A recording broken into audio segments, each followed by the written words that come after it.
Thank you. I want to thank you, but I got to get started. I apologize.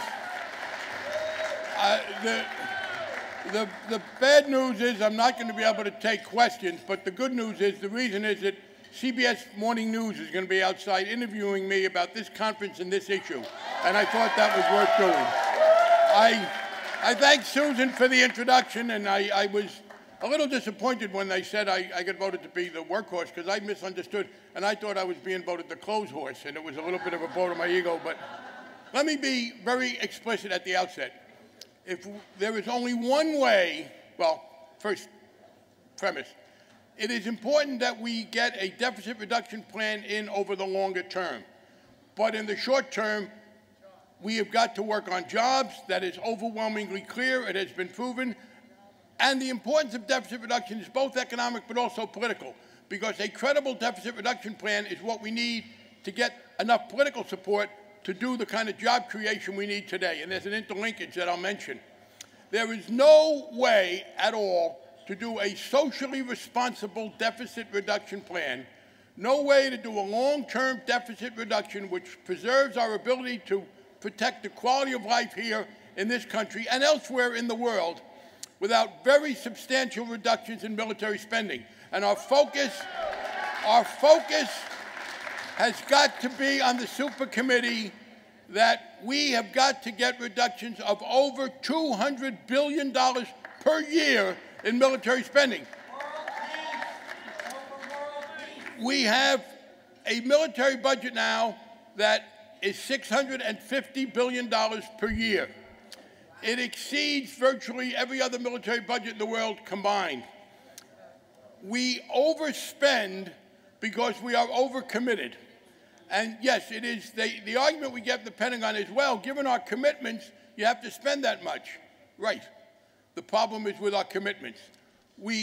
Harry Truman, I believe, did a great thing in 1949 when he went to the aid of a beleaguered, poor, war-broken Western and Central Europe threatened by Stalin.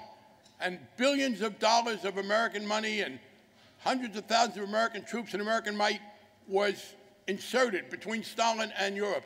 Now, those were the three things: a weak Europe, an aggressive Stalin, and American money and troops. Two of those things no longer exist. Europe's no longer weak and poor. Stalin is fortunately long dead, and his successors crumbled. The only thing that hasn't changed is that America continues to subsidize heavily the defense of the wealthy nations of Western Europe against non-existent threats. And we act as if, I really believe that the most popular book in the world, in much of the world, is Tom Sawyer, because people have figured out how to get America to paint the fence and act like we're being done a favor. We are substantially overcommitted. We are spending more now proportionally than we were during the time when we had these threats from the Soviet Union. I am for America being the strongest nation in the world. Some of us might differ on that. And there are allies that I want to make sure we can protect, a few of them that are threatened. But the substantial problem is that we have acted now for 60 years as if we had to be not just the protector of the world, but the guarantor of stability in the world. The last time, by the way, we acted firmly to promote stability was when George Bush and Dick Cheney invaded Iraq, and that was to promote stability in the Middle East. It was the biggest single mistake made by the United States government, obviously, ever, at a cost of well over $1 trillion. I do want the U.S. Air Force to be the largest Air Force in the world, but I don't think the U.S. Navy has to be the second largest Air Force in the world for us to be safe. I would be happy if the Air Force were the largest Air Force in the world and the Navy was tied for fourth. I think that would leave us substantially protected. We continue to maintain a nuclear capacity capable of defeating a fully armed Soviet Union in a nuclear war, long after there is no Soviet Union.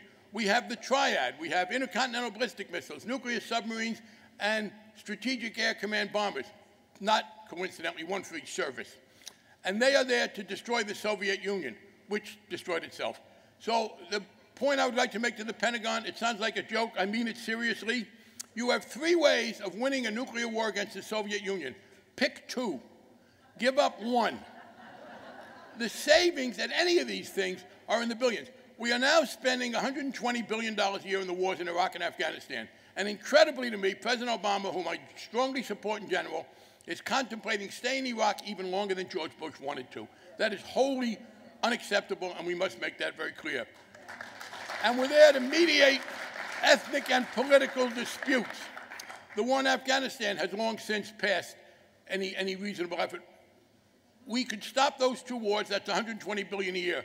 And we could easily cut more than another $100 billion out of the military budget by announcing that we are going to be the strongest nation in the world to meet all of our own national security needs, but not volunteer and in some cases insist on protecting other people in some cases who don't wish to be protected.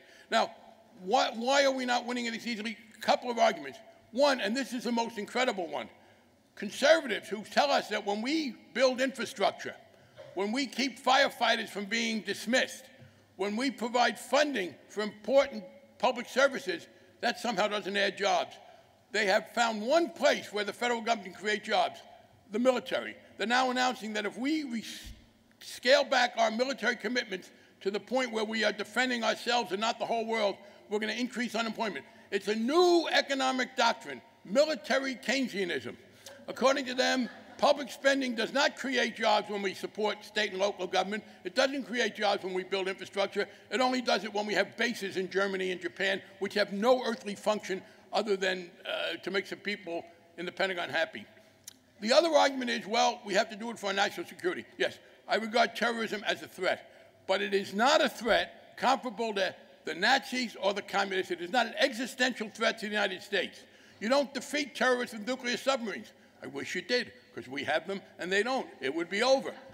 The enormous amounts we spend are not relevant to that. And that's just, Social Security and Medicare are two of the great accomplishments of the American society of the last century. We have ended poverty as the rule for the average older person. That's a matter of pride, not something to be embarrassed about. So let's be very clear.